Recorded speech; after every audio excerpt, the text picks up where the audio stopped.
Masechet Shabbat Daf Kafret. On commence Bezrat Hashem à Daf Kaf Zayin Amud Bet, en bas, à 3 lignes d'en bas. Vayotze Minaet, on a vu dans la Mishnah, tout ce qui sort de l'arbre, Enom et Ametuma Toalim, et la Pishtan, ne reçoit de la Touma de tente, si c'est au-dessus d'un mort, que uniquement le lin. Le lin qui s'appelle un arbre, lui, s'il était un toit au-dessus du mort, il reçoit lui-même de la Touma, mais tous les autres bois qui sortent donc de l'arbre ne reçoivent pas eux-mêmes de la Touma s'ils étaient au-dessus d'un mort. Il est vrai que tout ce qui était en dessous de ce même toit-là devient tamé, mais le toit lui-même, les poutres par exemple, ne deviennent pas tamés. Il n'y a que le lin, une tente de lin, qui elle-même devient tméa, il faudrait la purifier. C'est ce qu'on a vu dans la Mishnah. Demande à Gemara Menalan, d'où on apprend cette halakha, Amar Rabbi Elazar, Gamar Oel Oel et Mishkan. On apprend une Xera Shava. Il est écrit à propos de la Touma Tmet, la Touma pour un mort. Il est écrit là-bas Oel, et il est écrit Oel à propos du Mishkan lui-même. La Gemara s'explique. Ktivacha, il est écrit ici à propos de la Touma d'un mort. Zot HaTorah, voici la loi, Adam Kamut Ba'oel, un homme qui meurt dans une tente. La suite du pasuk, c'est que tout est tamé là-bas. Ou Ktivatam, il est écrit ailleurs, à propos du Mishkan, Vaïfros et Taoel al Mishkan. Vaïfros, donc il a ouvert la tente sur le Mishkan. Malalan shel Pishtan Karoui Oel, de même que la tente sur le Mishkan s'appelle Ohel, donc de même que la toile sur le Mishkan était de lin, Malalan shel Pishtan Karoui Oel, de même que là-bas c'était du lin, ça s'appelle tente. Afkan ici aussi à propos du mort, shel Pishtan Karoui Oel, une tente de lin s'appelle Oel, ça s'appelle une tente, et donc ça devient tamé. Imalalan demande à Gemara, si on apprend du Mishkan, on devrait dire que de même que là-bas, chez Zorin, le Chutan Kaful Shisha. C'était un lin filé, et il était de 6 fils en même temps. Donc on filait 6 fils en même temps de lin, et c'est ça ce qui était la tente du Mishkan, de lin. Et donc on devrait dire que Afkan, ici aussi à propos de la Touma, chez Zorin, le Chutan Kaful Shisha, ça ne s'appelle Oel, ça ne devient tamé que à ces conditions-là, que c'était chazo, c'est-à-dire c'était filé avec 6 fils en même temps. Moins que ça ne serait pas tamé, parce que on n'a pas de preuve que ça s'appellerait aussi Oel, la tente. Talmud Lomar Oel Oel Riba. La Torah vient nous dire Oel Oel Riba, Oel plusieurs fois s'écrit le mot Oel, et donc toutes sortes de tentes, même si c'est pas exactement comme celle du Mishkan, même si le lin n'est pas filé de 6 fils en même temps, on l'appelle quand même Oel, il est quand même tamé. I Oel Oel Riba, si tu dis que ça vient inclure même plus que ce qu'il y avait dans le Mishkan, Afilu Kol Milenami, on devrait dire que même les autres choses, pourquoi on a dit qu'il n'y a que le lin et pas toutes les autres choses qui sortent du bois, de l'arbre, on a dit que tout le reste n'est pas tamé. Si on apprend de Oel Oel qu'on devrait inclure même le reste, on devrait dire même plus que ça. Répond la Gemara Imken Xera Shava, si c'est comme ça, alors la Xera Shava qui apprenait la tente du mort de la tente du Mishkan, Maï Ahamile, à quoi elle sert? Si finalement, a priori, cette Xera Shava vient limiter, elle vient nous dire qu'une tente n'est que, comme dans le Mishkan, de lin, pas les autres sortes de bois. Ensuite, on a dit que la Torah elle est venue inclure plus que ce qui était exactement dans le Mishkan, donc même si le lin n'était pas de 6 fils, c'est quand même tamé. Mais si j'élargis complètement, et je dis que tout ce qui sort du bois c'est aussi tamé, finalement j'aurais plus besoin, de la Xera Shava ne me sert plus à rien. Donc pour pouvoir maintenir la Xera Shava et en même temps maintenir la dracha, on a inclus toutes les autres choses qui ressemblent au Mishkan, je serais obligé de dire que je suis limité au lin comme dans le Mishkan, grâce à la Xera Shava me limite au lin, mais d'autre part, dans le lin, je peux élargir, même si c'est pas exactement le même lin que dans le Mishkan, tout ce qui est lin, même si ça n'a pas été filé x6, c'est une tente qui devient tamée. Demande à Gemara Veima. Je pourrais dire que Mal Alan Krashim Afkan Krashim, de même que le Mishkan, il était fait aussi de Krashim, de poteaux de bois. Ici aussi, on devrait dire que les Krashim, les poutres aussi, elles s'appellent Oel. Répond la Gemara, Amarika la Torah a dit. Donc la question était de dire que les poutres pourraient devenir aussi tamées elles-mêmes. Alors c'est pas comme ça la lacha. Le lin, s'il est aussi au-dessus du mort, il devient lui-même tamé, il faut le purifier. Mais les poutres ne deviennent pas elles-mêmes tmeot. On n'a pas besoin de les purifier. Répond la Gemara, Marikra, la Torah a dit, Ve'asita kerashim la mishkan. Tu feras kerashim des poutres pour le mishkan. Donc, ici, il faut bien se rappeler, ou plutôt avant de continuer, on va introduire exactement de quelle manière le mishkan était construit. Le mishkan était construit de la manière suivante. Il y avait les kerashim. Les kerashim, c'était des poutres de bois qui étaient verticales, elles étaient debout, c'était les murs, en fait, les murs du mishkan. Les murs du mishkan, c'était du bois, des poutres de bois qui étaient couvertes d'or, mais en fait, c'était du bois. Ça, c'était que les murs. Le toit n'était pas du tout un toit de poutres. Le toit n'était que de plusieurs toiles les unes sur les autres. D'abord, il y avait un tissu de laine, de toutes sortes d'espèces de laine, de plusieurs couleurs. Au-dessus, ça c'est ce qu'on appelle mishkan. Au-dessus de ça, il y avait encore un tissu, encore une toile de poils de chèvre. Ça s'appelle Ohel à la Mishkan, la tente sur le Mishkan. Le Mishkan, c'est le premier tissu. Ohel à la Mishkan, c'est ce qu'on appelle Yeriot Izim, des toiles de chèvre, de poils de chèvre. Là-dessus, il y avait encore une ou deux peaux, qu'on verra ensuite, qui servait encore de troisième toit sur le Mishkan. Et donc, le Mishkan, on a vu ici qui s'appelle Ohel. Ohel, c'est donc, ça peut devenir un peu pour le mort. Maintenant, les Kerashim, eux, ne servent que de mur pour le Mishkan et pas de toit pour le Mishkan. Au début, la Gemara comprenait que ça fait partie quand même de l'ensemble de la tente du Mishkan et donc ça devrait aussi recevoir de la Touma. La Gemara ici, elle répond non, c'est pas comme ça. La Torah dit, tu feras Be'asita Kerashim la Mishkan. Tu feras des Kerashim pour le Mishkan. Donc les Kerashim ne sont pas eux-mêmes le Mishkan. Les poutres de bois ne font pas partie du Mishkan de la tente. Ils sont des murs qui servent au Mishkan, qui n'est que les toiles, les tissus. Mishkan, dit la Gemara. Je reprends dans la Gemara. Donc, Mishkan, Karoui, Mishkan. La ligne commence par le mot le Mishkan. Mishkan, Karoui, Mishkan. Donc, le tissu d'en bas, c'est lui qui s'appelle Mishkan. Ven, Krashim, Kourin, Mishkan. Mais les poutres ne s'appellent pas Mishkan. Et là, mais si c'est comme ça, demande la Gemara. Ve'asita mirsel la Oel. Il est écrit que sur les toiles de chèvre, il y avait encore mirsé, une couverture de peau. Et ça s'appelle mirsé la Oel. C'est une couverture pour la tente. Achinami, est-ce que ici aussi on dira mirsé lo ikre Oel? La couverture ne s'appelle pas une tente, puisqu'elle ne vient que servir à la tente, comme c'est écrit mirsé la Oel. C'est une couverture sur la tente. J'entends de là qu'on ne l'appelle pas elle-même Oel. Donc si c'est comme ça, on devrait dire que les peaux, qui servaient même au Mishkan à couvrir la tente du Mishkan en fait, eh bien ces peaux-là, je devrais dire qu'elles ne deviennent pas tamées pour un mort, malgré que elles ressemblent un petit peu à une tente, mais finalement, il est écrit dans le passage que c'est Mirsé la Ohel. Donc de même que j'ai dit Krashim la Mishkan, les Krashim ne sont pas Mishkan, je devrais dire aussi Mirsé la Ohel, la couverture de la tente. Donc le Mirsé, la couverture n'est pas la tente elle-même. Et donc dans ce cas-là, ça ne devrait pas recevoir de Touma. Et là, si c'est comme ça, demande à Gemara Debay Rabbi Elazar. Rabbi Elazar a posé une question. Or bemat mea maou shetame be'oel amet.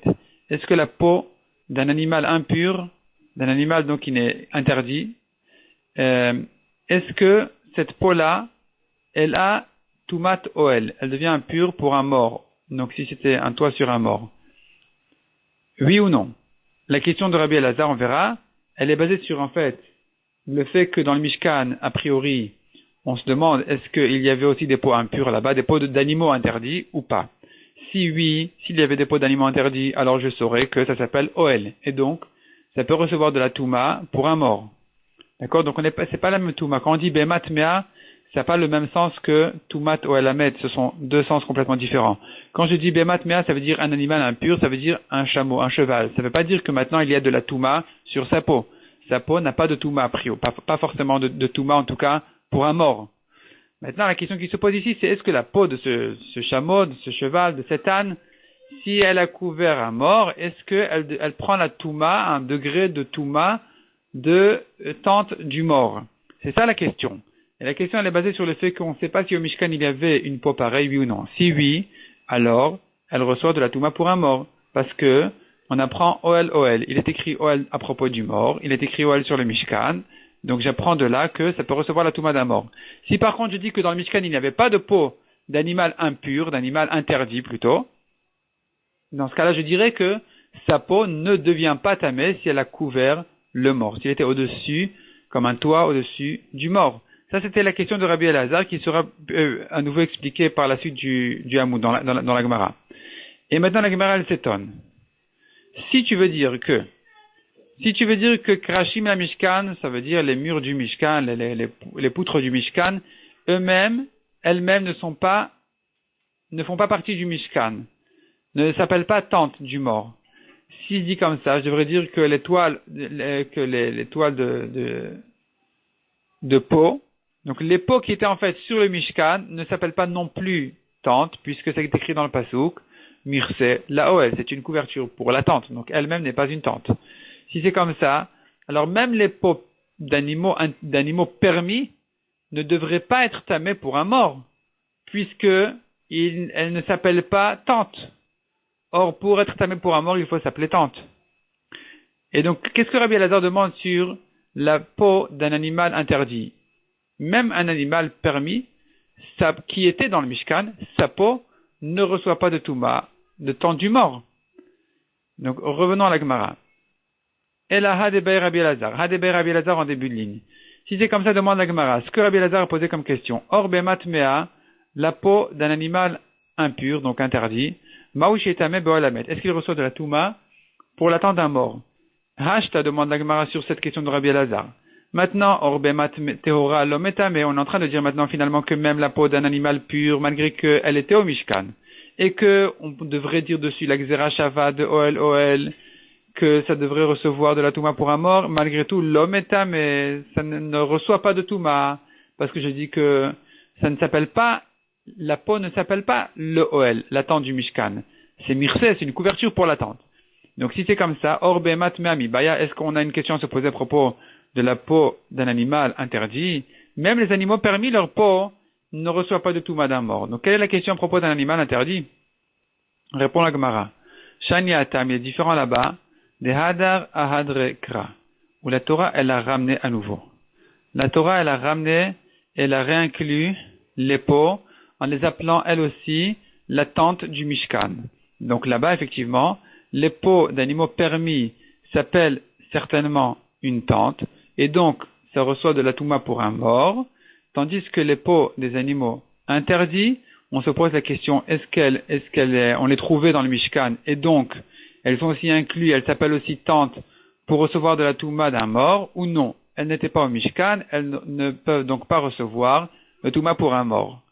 Et où est-ce qu'on a vu que la Torah, elle a ramené ces peaux-là en les appelant aussi Oel, la tente? Dirtiv, car il est écrit, dit la Gemara, Venasu et Iriot à Mishkan, les Lévim vont porter les toiles du Mishkan, Vet Oel Moed, et la tente du Mishkan, Mirseu, son couvercle, sa couverture, c'est les peaux en fait, ou Mirseu Atachash Asheralav, et les peaux, Tachash, c'est l'animal, que de sa peau on faisait encore un couvercle, encore un toit sur le Mishkan. Et donc ici finalement le pasuk nous cite toutes les tentes, toutes les toitures, les petits toits qui étaient sur le Mishkan, et la Torah les cite toutes dans une seule phrase, et donc elles sont toutes comparées l'une à l'autre. Makish Elion et Tartan. Ici la Torah a juxtaposé la toile supérieure à la toile inférieure. Matartan Karoui Oel, de la même manière que le tissu inférieur s'appelle tente, Af Elion Karoui Oel, de la même manière le supérieur s'appelle aussi tente, et donc finalement les peaux s'appellent 8 tentes. S'appellent tentes, et donc elles reçoivent de la touma pour un mort, et là revient la question justement de Rabbi Elazar, est-ce qu'il y avait là-bas une peau d'animal interdit, et donc on dira que sa peau aussi elle peut recevoir de la touma pour un mort, oui ou non. Et là la Gemara elle revient donc justement à cette question de Rabbi Elazar. Goufa, on continue aux 2 points dans la Gemara. Goufa. Baï Rabbi Elazar. Rabbi Elazar posait la question. Orbe matmea, la peau d'un animal impur, d'un animal interdit, maouch et tamet ou matoalin, qu'est-ce qu'il en est que il est de la touma, de tente du mort? Maïkami bayale. Quelle est sa question?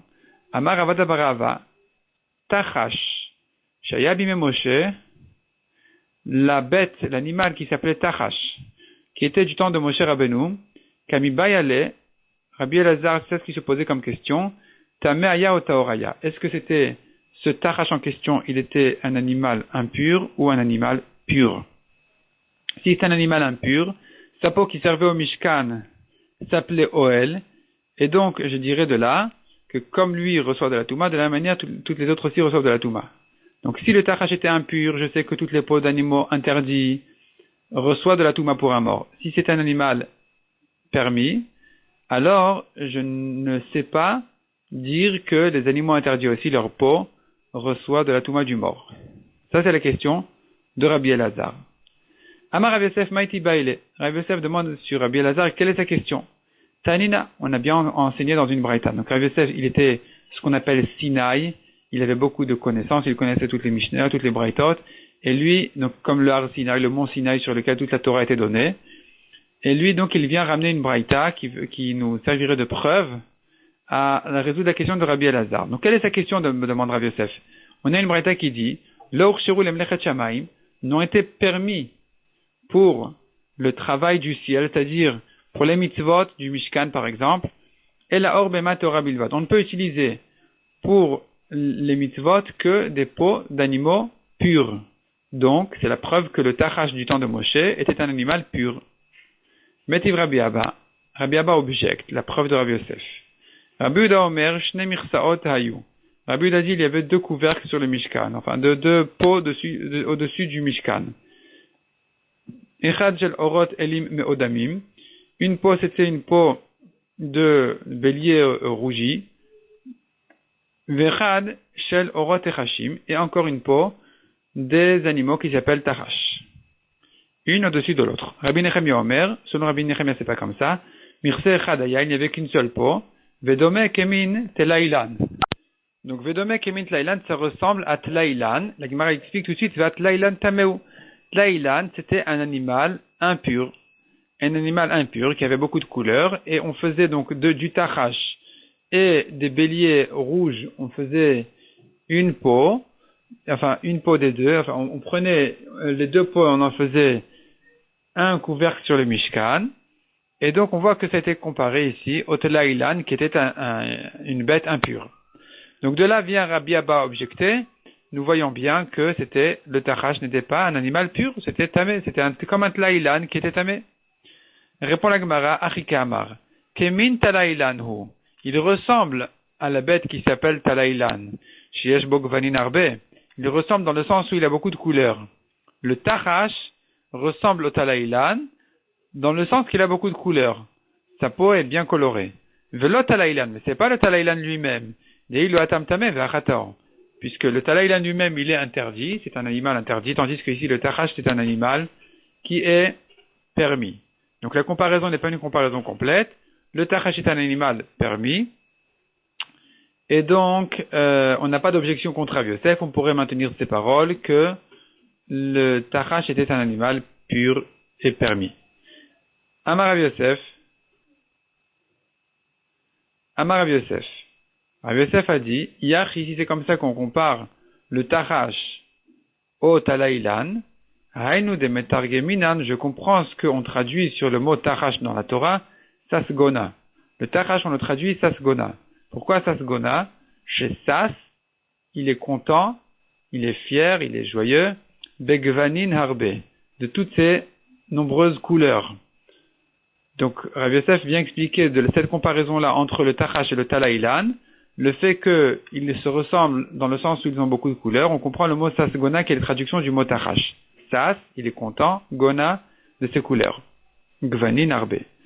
Rava Amar, Rava dit, non, j'ai une preuve que la peau d'un animal interdit, il reçoit de la touma pour un mort, en tant que tente du mort. Et ma preuve, elle est me'acha d'ici, de cette braïta qui dit, Detania, il est écrit on voit dans la braïta, il est écrit dans la Torah, or, obeor. La Torah aurait pu dire or, et elle a dit, obeor, à propos de la touma des Negaïm qui sont les taches de lèpre, il est écrit dans la Torah, obeor, si la tache se trouve béor dans une peau. Elle aurait pu dire or, une peau. Pourquoi elle a dit béor? Riba, ça vient inclure or bematmea. Ça vient inclure déjà la peau d'un animal interdit. Que si sur cette peau-là, on n'est pas en train de parler que maintenant l'animal est vivant, évidemment. Il s'est fait une ceinture de cette peau-là. Sur sa ceinture, il a une tache. Il doit la montrer au Kohen, c'est un problème. Donc ça, c'est ce qu'on apprend du mot Beor. Veshelaka, il y a autre chose aussi que la Torah vient inclure comme Touma. Shelaka biad Kohen, c'est-à-dire que si, au moment où il a montré au Kohen, la tâche est venue, une fois qu'elle était sous les yeux du Kohen, alors qu'au début elle n'y était pas, il est en train de montrer au Kohen une peut-être tâche qui n'en est pas une finalement, et la tâche elle est venue justement en face du Kohen, ça aussi vient la Torah considérer comme une Touma de Negaim, de Tzarat, donc c'est impur comme une lèpre. Katsatz mikulan vasa achat men minayin, la Braïta continue et dit, celui qui a coupé plusieurs sortes de tous ces tissus-là qui sont cités dans le Passouk, et il les a attachés, il en a fait un seul tissu, d'où je sais que ça reçoit aussi de la Touma, de Negaim, de Tash, Talmud Lomar, la Torah dit, O vechol melechet or, on a encore des mots en trop dans ce Passouk qui viennent inclure même ce cas-là, donc O vechol melechet or, ou bien si la tâche se trouve dans toutes sortes de travail de peau travaillée, de cuir, tout ça devient tamé. Et donc, Rava dit, d'ici j'ai une preuve, que la peau d'un animal interdit reçoit de la Touma. De la même manière qu'on l'avait à propos des Negaim, des taches, de Tzarat, de la même manière, en ce qui concerne la Touma pour un mort, on dira que ça reçoit de la Touma. La Gemara repousse, on n'a pas de preuve de l'un à l'autre. Veika le mifrach, on peut repousser.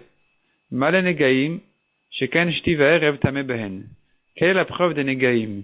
Les taches, là-bas, la Torah dit que même le fil devient tamé. S'il y a une tache même sur un fil de ch'ti, c'est le fil de longueur, vaïrev ou de largeur qui fait les allers-retours, il est tamé. Tandis que pour un mort, non, on n'a pas trouvé cette touma-là. Donc il dit que pour le mort aussi, on dira que la peau d'un animal interdit devient tamé. Peut-être que les negaïm, c'est plus ramour, ils reçoivent plus facilement de touma que la touma d'un mort. La preuve c'est que les fils deviennent tamés pour les negaïm et pas pour le mort. Donc on n'a plus de preuve que les peaux d'animaux interdits deviennent tamés pour un mort. Et là répond la Gemara, Gamar Mishratim. On apprend d'ailleurs, on apprend des shratim, des reptiles. Là-bas, à propos des reptiles aussi, nous avons le même principe. Nous avons une braïta où on voit que même la peau d'un animal interdit peut devenir tamé pour un reptile. Des Tanya, comme on voit dans une braïta, or, il est écrit dans la Torah or, à propos des reptiles, des shratim. En la or bema teora. Je n'ai que la peau d'un animal pur, kasher. Or bemat me'aminayin, d'où je sais que même un animal interdit, sa peau reçoit de la touma des reptiles. Talmud Lomar, la Torah a dit, oh or, on a ici encore une fois un mot en trop, oh or ou une peau. Ce mot-là vient nous apprendre que même les animaux interdits, leur peau reçoit de la touma des reptiles. Veikalemifar, la Gemara a dit, ça aussi on peut repousser, on n'a pas de preuve des shratim pour la touma tmet, pour la touma du mort. Mal shratim sheken metamin bekadasha. Les shratim, eux, ils deviennent facilement tamés. La preuve, c'est que un tout petit chéret, un reptile de la taille d'une lentille, déjà devient tamé. Tandis que la touma du mort n'est qu'à partir d'un kazaït comme une olive, c'est plus grand. Negaim yochichu. La Gemara dit, il n'y a pas de problème. Tu ne veux pas prouver de shratim à toumatmet, eh bien, tu pourras prouver de negaim, où là-bas, la touma, elle est plus grande que Kadasha, donc on a la taille, une lentille n'est pas encore tamée, il faut quand même une plus grande taille de tache pour que la touma arrive, et malgré tout, on inclut même les peaux d'animaux interdits. De même, pour le mort, qui malgré qu'il n'est pas tamé pour une lentille, il a une taille d'une lentille, il serait tamé quand même, il rendrait tamé la peau d'un animal interdit. Vechazaradin, et le raisonnement se répète, donc on n'a pas de preuve ni de Negaim uniquement, parce que les Negaim, comme on a dit, on trouve là-bas la Touma pour les fils, tandis que pour le mort on n'a pas cette Touma. On n'a pas non plus de preuve des reptiles, des shratim, parce que les shratim, eux, ils deviennent même à partir de la taille d'un kadasha, d'une lentille. Donc je n'ai pas de preuve ni de l'un uniquement, ni de l'autre uniquement. L'orisé kérisé, velorisé kérisé. La khumra de l'un ne ressemble pas à la khumra de l'autre, la khumra de l'autre ne ressemble pas à la khumra de l'un. À Tada Sheben, il y a quand même le point commun, le côté commun entre eux, chez Or Tameh Bahen, qu'on a vu que les peaux deviennent tamées, aussi bien pour les Negaim, les taches, que pour les shratim, les reptiles. Via ça, orbemat mea que orbemat teora, et la Torah a comparé la peau d'un animal impur à la peau d'un animal pur, permis.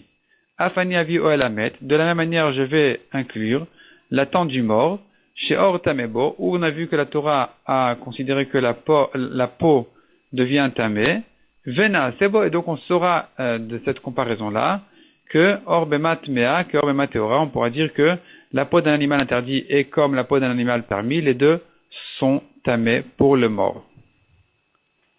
Amar le Rava mi Barnish le Ravashi kalemifrach. Rava mi Barnish ne se laisse pas faire, il dit à Ravashi, non, on n'a pas de preuve, même du point commun entre les Negaïm et les Shratim, les reptiles et les taches, pour le mort. On pourrait dire que les deux, ce point commun-là, et les Negaïm et les Shratim, ont une Khumra de plus que la Touma du mort, et donc on n'a pas de preuve de eux, pour le mort, de dire que les peaux d'un animal interdit peuvent recevoir de la Touma. Donc, je peux repousser en disant, le point commun entre eux, il est quand même différent du mort parce que dans les deux, on trouve de la Touma pour une mesure même de moins d'un kazaïd. Tomar bemet sheinom etamel abekazaïd, tu veux dire de là une preuve pour le mort qui ne reçoit de la Touma qu'à partir d'un kazaïd, on n'a pas de preuve. C'est-à-dire, les Negaïm qui reçoivent de la Touma pour moins d'un kazaït, et les shratim aussi, qui reçoivent de la Touma pour moins d'un kazaït, ne sont pas la preuve pour la Touma du mort, qui elle ne reçoit pas de Touma dans ce cas-là. Donc on n'aura pas de preuve de eux pour le mort, de dire que les peaux d'animaux interdits deviendraient tamées. C'est pas parce que dans les Negaïm et les Shratim que la peau d'un animal interdit, d'un chameau, d'un cheval, elle est tamée, que pareil pour le mort. La preuve, c'est que lui ne reçoit de la Touma qu'à partir d'un kazaït. Enfin, ne fait passer la Touma qu'à partir d'un kazaït. Et la Marava mi Barnish. Donc maintenant, on revient à la question. D'où je sais que la peau d'un animal interdit peut s'appeler une tente au-dessus du mort pour la rendre elle-même impure. D'où j'apprends ça? Alors, répond la Gemara. Rava mi Barnish répond, on tourne la page. On l'apprend par un kalvachomer des poils de chèvre. Chez En Metanem Negaim, qui, en ce qui concerne les Negaim, on ne trouve pas de Touma s'il y a une tache de Negaim sur ces poils de chèvre, ou même sur un sac qui a été fait de ces poils de chèvre. Et malgré tout, Metame Beoalamet. En ce qui concerne la tente du mort, ça devient 8 amés. Donc, si déjà à propos des Negaim, où il n'y a pas cette Touma-là, en ce qui concerne les poils de chèvre, il y a quand même la Touma pour le mort. Alors, or bemat mea shemetama benegaim, la peau d'un animal impur qui, elle, lui reçoit de la Touma. Elle reçoit, lui, de la Touma pour les taches de Negaim. Et Nodin shemetama beolamet, n'est-ce pas qu'elle va remettre que ça devient tamé pour le mort. Puisque je vois que il est plus facile quelque part de recevoir la Touma du mort à propos des poils de chèvre, plus que à propos des Negaim. Donc, les poils de chèvre, dans les Negaim n'ont pas de Touma, pour le mort en ont une. Kalvachomer, que la peau d'un âne, qui a une Touma de Negaim, qu'elle en aura aussi pour le mort. Donc ici, la Gemara vient prouver que ça reçoit de la Touma. Donc, même une peau d'animal interdit devient tamé pour le mort. Ve'el a cité comme ça, dit la Gemara. Had et Rav Yosef, donc finalement on revient en arrière. On avait commencé par Rav Yosef, qui avait prouvé que dans le Mishkan, il y avait des peaux d'animaux permis. Comme on a dit, lo hurcheru, la Gemara le reprend ici, lo hurcheru bimlechet shamaim, n'ont été permis pour les mitzvot, le travail du ciel, et la orbema teora bilvad, que uniquement les peaux d'animaux purs, d'animaux permis. Donc, les maïl cheta, qu'est-ce qu'on apprend de là? Finalement, en ce qui concerne les Mishkan, je n'ai aucune halakha à apprendre. Et donc, puisque finalement on est en train de dire que du Mishkan, je n'ai pas de preuve, parce que le Mishkan, lui, même si je dis qu'il était fait que d'animaux permis, ce qui se passait dans le Mishkan n'est pas une afkamina dans la halakha, c'est déjà du passé, c'est de l'histoire. et en tirer une preuve en ce qui concerne les définitions de tente pour la touma du mort, je ne peux pas non plus, parce que j'ai prouvé d'ailleurs que même les peaux d'animaux interdits ont de la touma de tente de mort. Donc finalement, ça ne me sert à rien de savoir qu'au Mishkan, il n'y avait que des animaux purs. Donc où est-ce que Rav Yosef a enseigné sa braïta? Sur quoi se rapporte la braïta de Rav Yosef? Que n'ont été permis pour les mitzvot que des peaux d'animaux purs. Répond la Gemara, ça se rapporte effectivement sur autre chose, pas sur le Mishkan. Pour le Mishkan, on n'en a pas besoin. Ça se rapporte sur autre chose, ça se rapporte pour les tefilin. Les maïl cheta, donc demande la Gemara pour quel halakha ça a été enseigné? Les tefilin. C'était enseigné pour les tefilin, que les tefilin doivent être écrits sur des parchemins d'animaux permis et pas d'animaux interdits. Demande la Gemara, on n'a pas besoin de la braïta de Rav Yosef pour ça. Demande la Gemara tefilin be'edi active. En ce qui concerne les tefilin, c'est écrit très clairement dans le pasuk, leman tiet Torah d'Hashem beficha, afin que la Torah d'Hashem sera dans ta bouche. C'est un pasuk écrit à propos des tefilin. Tu mettras les tefilin afin que la Torah d'Hashem sera dans ta bouche. Et on apprend d'ici que on ne peut faire de tefilin que à base de quelque chose qui est permis à ta bouche. Quelque chose de kasher. Minamutar beficha. Tu n'écris des tefilin, les parachutes des tefilin, que sur des parchemins d'animaux qui sont permis à ta bouche. Donc, je n'ai pas besoin de la braïta de Rav Yosef qui me dit L'our sherulim lechet shamayim n'ont été permis pour les mitzvot que les peaux d'animaux purs. Je peux la prendre même sans la braïta de Rav Yosef du pasuk qui dit que afin que la Torah d'Hashem sera dans ta bouche, sera écrite donc sur des parchemins qui sont permis à ta bouche. Donc c'est des animaux purs. Et là répond la Gemara, les oran. Les boîtiers des tefilin eux aussi, c'est là où ça on n'apprend pas du pasuk. Ça on n'apprend pas du pasuk de Torah d'Hashem et Ficha, parce qu'il n'y a pas de psukim de la Torah d'Hashem qui sont écrits sur les boîtiers. Et donc on a besoin de savoir que eux aussi doivent venir à base de peaux d'animaux purs. Donc ça, on n'en apprend pas du pasuk, on apprend de la braïta de Rav Yosef qui a dit que n'ont été permis pour les mitzvot que les peaux d'animaux permis. Demande la Gemara ve'amar Abaye. Pourtant Abaye a dit Shin shel tefilin halakha le Moshe misinaï. On a appris de Moshe à Sinaï qu'il faut faire une forme de shin sur les boîtiers de tefilin. Et donc, le shin avec le dalet du nœud du roche et le yud du nœud du tefilin sheliad, ça fait ensemble le nom d'Hashem Shakai, shin dalet yud. Et donc, il se trouve qu'il y a 8 Torah d'Hashem, il y a 8 la Torah d'Hashem qui est le nom shin dalet yud. Et donc, je l'apprendrai aussi du pasuk qui dit que la Torah d'Hashem doit être écrite beficha, sur quelque chose qui est permis à ta bouche. Donc, sur les peaux d'un animal permis. Et pas sur les peaux d'un animal interdit. Donc revient la question, je n'ai pas besoin de la braïta de Rav Yosef qui me dit en général que n'ont été permis pour les mitzvot que des peaux de behemoth théorot, d'animaux permis. Je peux l'apprendre déjà du pasuk. Répond la Gemara, Ela le kochan besaran ul tofran begidan. On en a besoin de cette braïta de Rav Yosef. Les kochan besaran, les parchemins, il faut les attacher avec des poils. Donc, Bessaharan, leurs poils eux-mêmes, les poils des parchemins, les poils des animaux de qui on peut faire ces parchemins, donc des animaux purs. Ou les tofran et coudre les boîtiers Begidan avec les tendons donc les tendons eux-mêmes des parchemins, des animaux desquels on a fait ces parchemins, donc des animaux purs, doivent servir à coudre les boîtiers.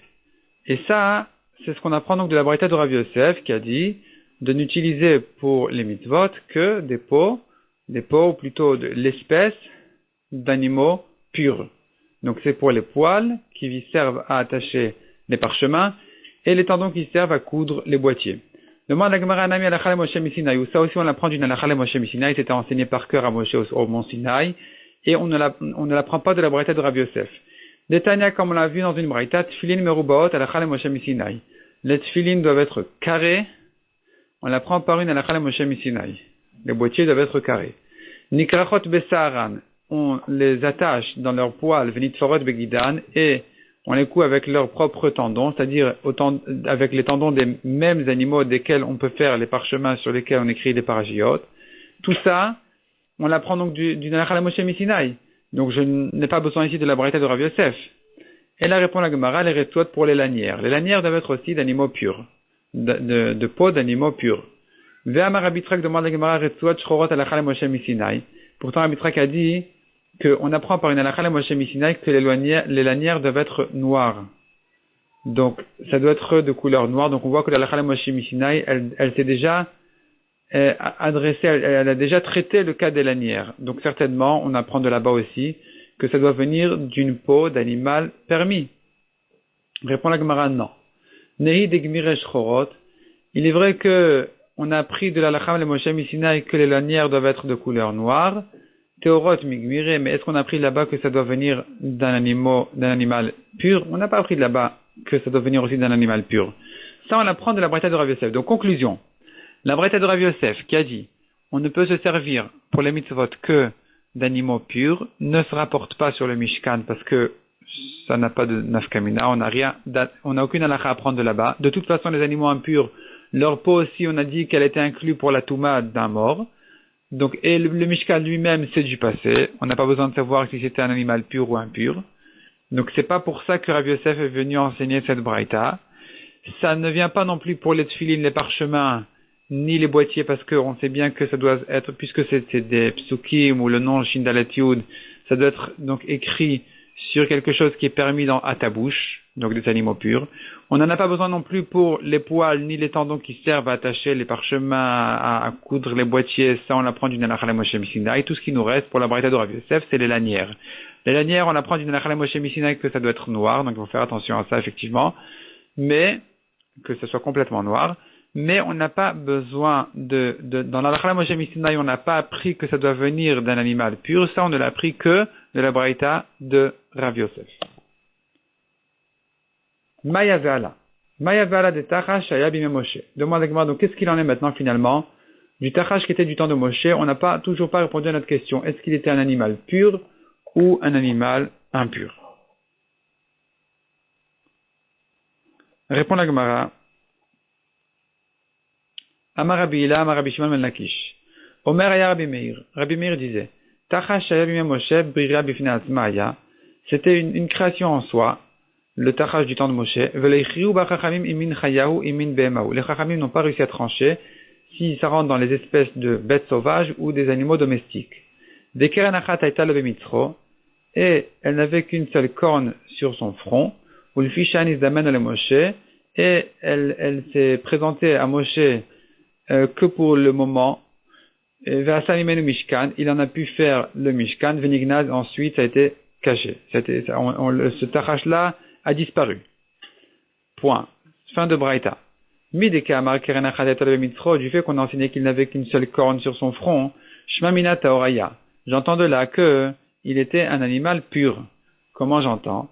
D'Amar Rav Yehuda, car Rav Yehuda a dit Shor, Sheikri Vadam Arishon, le taureau que Adam Arishon, le premier homme, a sacrifié, Keren Achat Aital Mitzro. Il n'avait qu'une seule corne sur son front.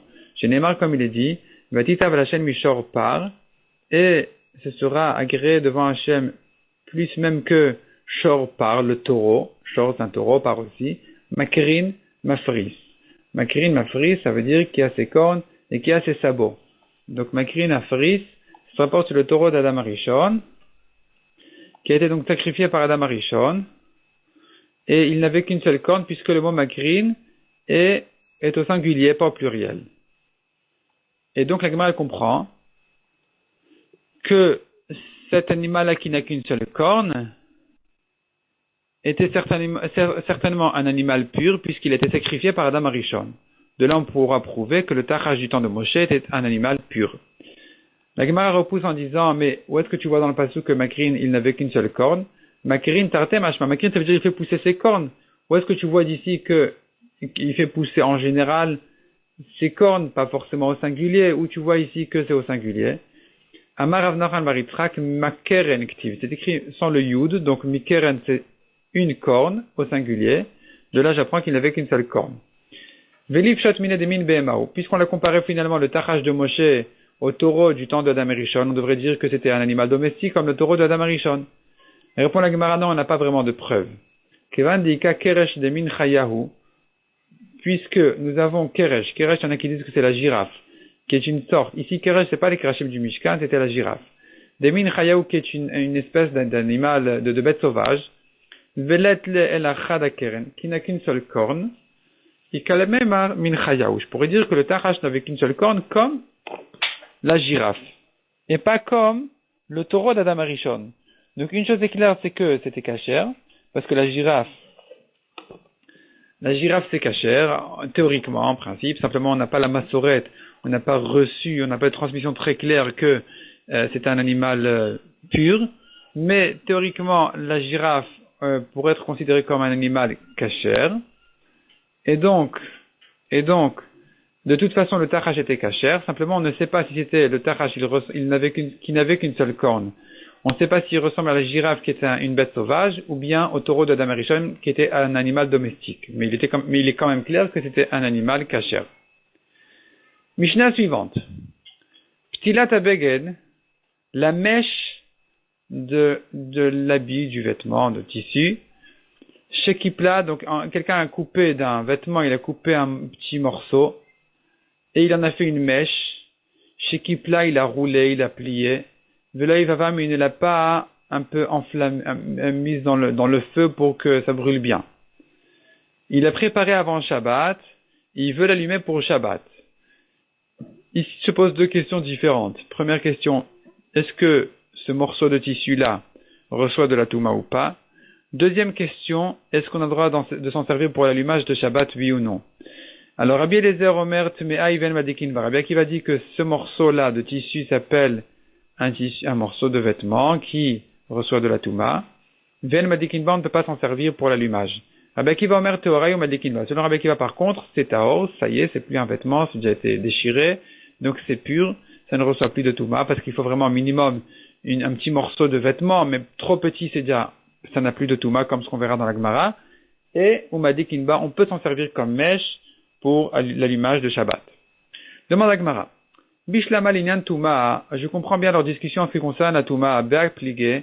En ça, ils sont en discussion. Des Rabbi Eliezer Savar qui poule no moïl. Selon Rabbi Eliezer, quand il a roulé la mèche, ça sert à rien.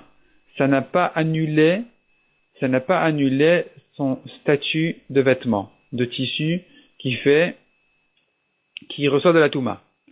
Ube milte kamaita, et donc dans sa première chose, kaima, elle se tient. Ce morceau de tissu se tient dans son premier statut, qui était un statut de vêtement, qui reçoit de la Touma. Donc s'il y avait une certaine taille minimum pour recevoir de la Touma, il en a fait une mèche en le roulant.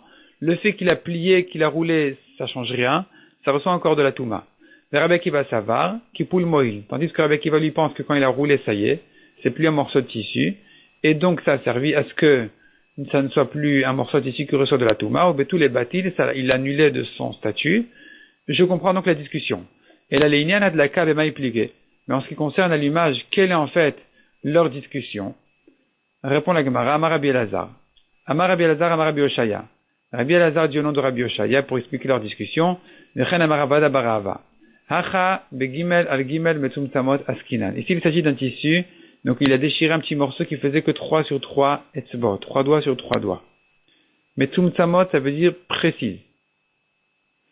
Ça fait cette taille-là précise, et pas moins que ça, pas plus que ça. Et alors, il s'agit d'un Yom Tov qui tombe vendredi. L'allumage de Shabbat se fait donc pendant Yom Tov. Et notre problème, il est le suivant.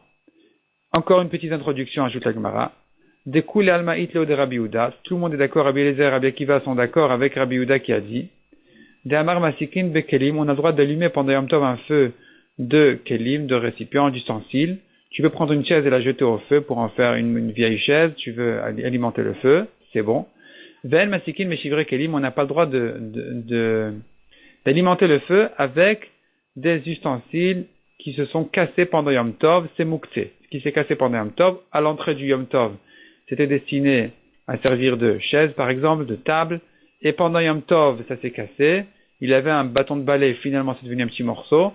Ce morceau-là, ce qui s'est cassé pendant Yom Tov, n'a pas été réservé à ça depuis le début, l'entrée du jour. Donc c'est mouktsé, on ne peut pas l'utiliser pour le mettre dans le feu, pour le brûler.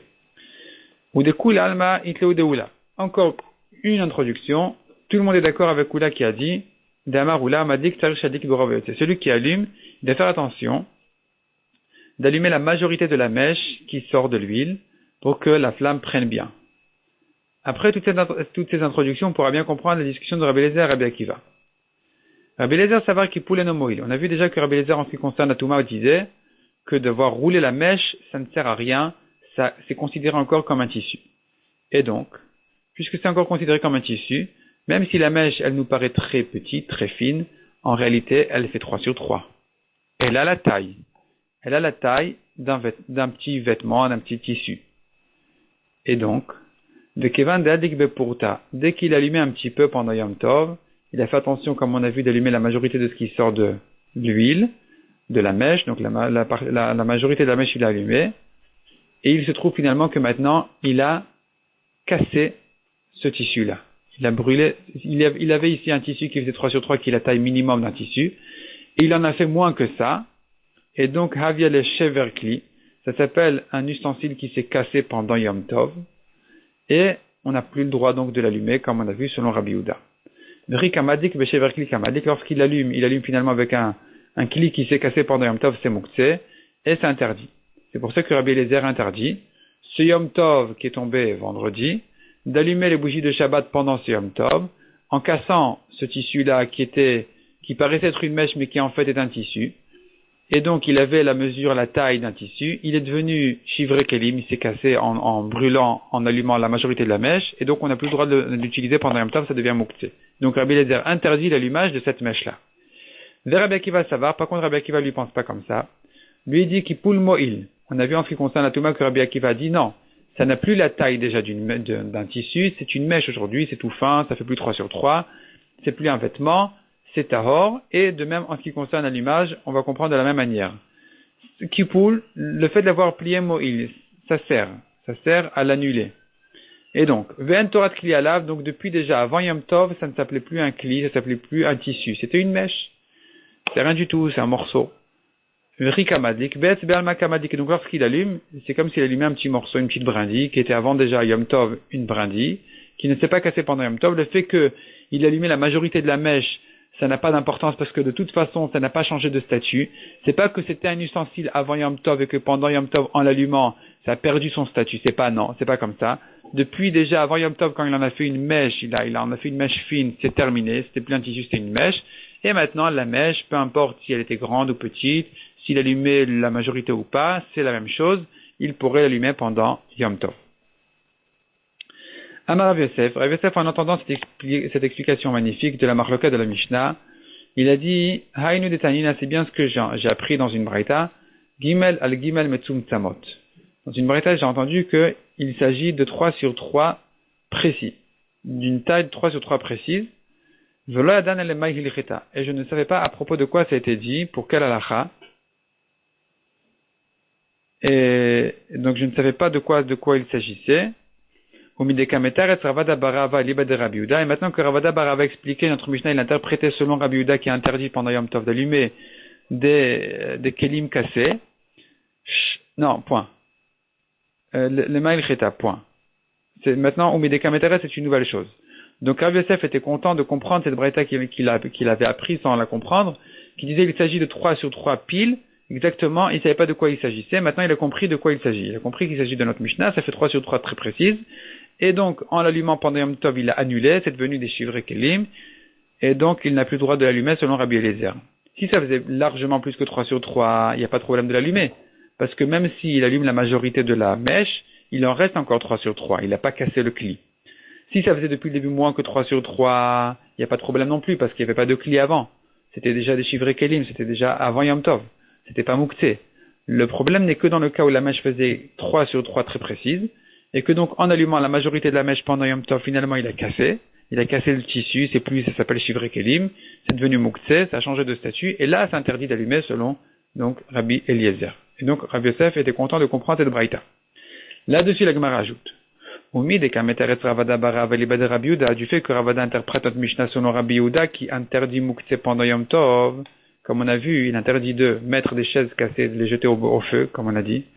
J'entends de là que Ravada pense comme Rabbi Yehuda, qui tient l'interdiction de Mouktsé pendant Yom Tov. Est-ce que c'est comme ça que Ravada pense? Pourtant Ravada a dit, bebakat, un goy qui a sculpté, qui a formé, qui a creusé dans un morceau de bois une mesure d'un cave.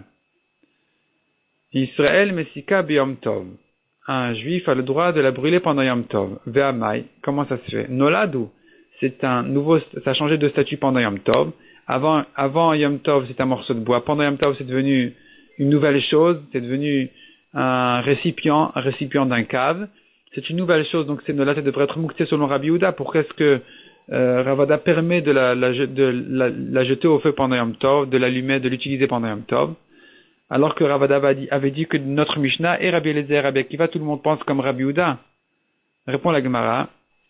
Les divrèmes de Rabbi Eliezer et Rabbi Akiva Kehamar. Ravada n'est venu ici qu'expliquer la marloquette de Rabbi Eliezer et Rabbi Akiva. Et donc il a expliqué en disant que les deux pensent comme Rabbi Yehuda. Eux pensent comme Rabbi Yehuda qu'il est interdit d'allumer pendant Yom Tov un moukse, quelque chose qui s'est cassé pendant Yom Tov. Vélé, mais lui personnellement Ravada, l'os virale. Il ne pense pas comme Rabbi Yehuda. Lui, il permet Nolad pendant Yom Tov, il permet quelque chose qui a changé de statut pendant Yom Tov, de l'utiliser pendant Yom Tov. C'est pour ça qu'il a permis ici de mettre au feu ce récipient qui a été formé pendant Yom Tov par un goy. Lui, Ravada même, ne pense pas de cette interdiction de Mouktsé de Nolad pendant Yom Tov. Il ne pense pas comme Rabbi Yehuda. Il n'est venu qu'interpréter notre Mishnah selon Rabbi Yehuda, que Rabbi Eliezer et Rabbi Akiva, eux, pensent oui comme Rabbi Yehuda, mais Ravada lui-même personnellement ne pense pas comme Rabbi Yehuda. Shabbat Shalom à tout le monde.